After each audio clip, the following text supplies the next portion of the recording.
పేదవాడి పక్షాన నిలబడతాం, ప్రజా గొంతుకై నినదిస్తాం.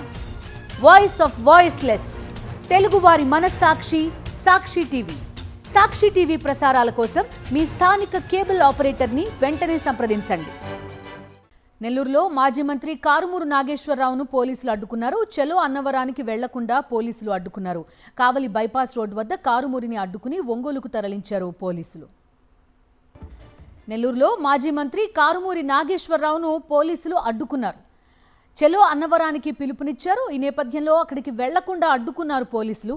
కావలి బైపాస్ రోడ్డు వద్ద కారుమూరిని అడ్డుకుని ఒంగోలుకు తరలించారు పోలీసులు.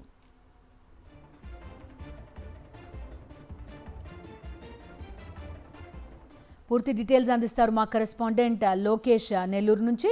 లోకేష్, ఏం జరిగింది చెప్పండి. ప్రస్తుతం చూస్తున్నా అడ్డుకుని తిరిగి ఒంగోలుకు తరలించినట్టుగా చెప్తున్నారు. ఎందుకు చలో అన్నవరానికి పిలుపునిచ్చారు ఆయన? బిందు, ఉదయం నుండి కూడా నెల్లూరు జిల్లాలో వ్యాప్తంగా కూడా ఒకంత ఉద్రిక్త వాతావరణమే నెలకొనిందనే చెప్పాలి. ఏదైతే ఇప్పటికే కావలికి సంబంధించినటువంటి మాజీ వైఎస్ఆర్సీపీకి సంబంధించినటువంటి ఎమ్మెల్యే రామిరెడ్డి ప్రతాప్ కుమార్ రెడ్డి పైన అక్రమంగా హత్యాయత్నం కేసు పెట్టారని, ఆయన కుటుంబానికి స్థైర్యంగా అండగా నిలుస్తామని చెప్పు కూడా ఇటు నెల్లూరుకు సంబంధించి మాజీ మంత్రి కాకాని గోవర్ధన్ రెడ్డి, ఎమ్మెల్సీ చంద్రశేఖర్ రెడ్డితో పాటు ఇటు రీజనల్ కోఆర్డినేటర్గా ఉండేటువంటి కారుమూరు నాగేశ్వరరావు కూడా వాళ్ళ కుటుంబ సభ్యులను పరామర్శించడానికి కావలి బయలుదేరినటువంటి పరిస్థితి.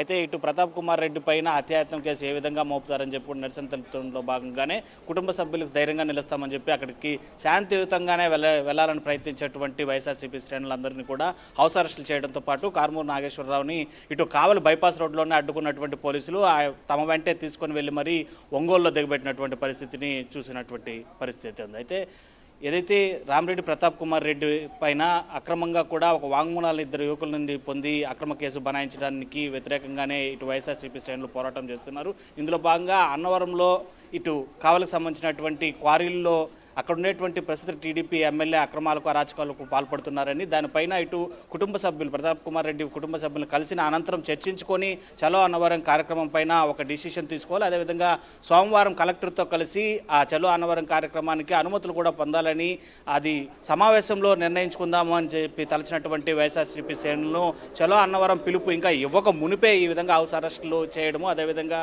రోడ్డు పైన అకారణంగానే ఒక మాజీ మంత్రిని, అదేవిధంగా రీజనల్ కోఆర్డినేటర్గా ఉన్నటువంటి కారుమూరు నాగేశ్వరరావుని అడ్డగించి అక్కడి నుంచి అదుపులోకి తీసుకొని ఒంగోలుకు తరలించినటువంటి ఘటనలో ఒకంత ఉద్రిక్త వాతావరణం మధ్య ఇటు నెల్లూరు జిల్లాలో కొనసాగిందని చెప్పాలి. మరోవైపు ఇప్పటికే కాకాన్ని కావచ్చు, అదేవిధంగా ఎమ్మెల్సీ చంద్రశేఖర్ రెడ్డిని కావచ్చు ఇంట్లో నుండి బయటకు రానికుండా కనీసం వైఎస్ఆర్సీపీకి సంబంధించినటువంటి జిల్లా పార్టీ కార్యాలయాన్ని కూడా వెళ్లకుండా పోలీసులు పెద్ద ఎత్తున మోహరించినటువంటి పరిస్థితులు చాలా స్పష్టంగా అయితే మాత్రం నెల్లూరు జిల్లాలో కనబడుతున్నాయి.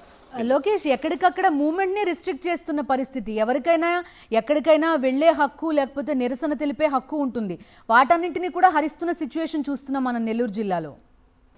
ఖచ్చితంగా. ఏదైతే ఇప్పటికే ఇటు రామిరెడ్డి ప్రతాప్ కుమార్ రెడ్డి పైన నెలకొన్నటువంటి అక్రమ కేసుకు సంబంధించి రెచ్చగొట్టే వ్యాఖ్యలను అక్కడ ఉండేటువంటి టీడీపీకి సంబంధించినటువంటి ఎమ్మెల్యేలు, అదేవిధంగా టీడీపీకి సంబంధించినటువంటి నాయకులే చేస్తున్నారు.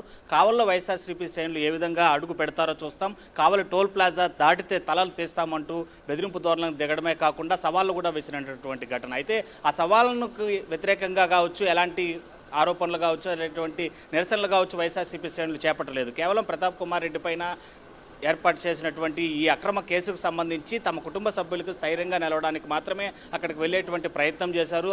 అప్పటికే ఇటు సవాళ్లు విసిరినటువంటి వ్యక్తులు అయితే ఎవరైతే ఉన్నారో ఇటు కూటమి ప్రభుత్వానికి సంబంధించినటువంటి పోలీసులను అడ్డం పెట్టుకుని ఈ హౌస్ అరెస్టులను, అదేవిధంగా అడ్డగింతలు, తిరిగి పంపేయడాలు వంటి చర్యలను అయితే మాత్రం వైఎస్ఆర్సీపీకి సంబంధించినటువంటి శ్రేణులు తీవ్రంగా ఖండిస్తున్నటువంటి పరిస్థితి నెల్లూరు జిల్లాలో కనబడుతుంది.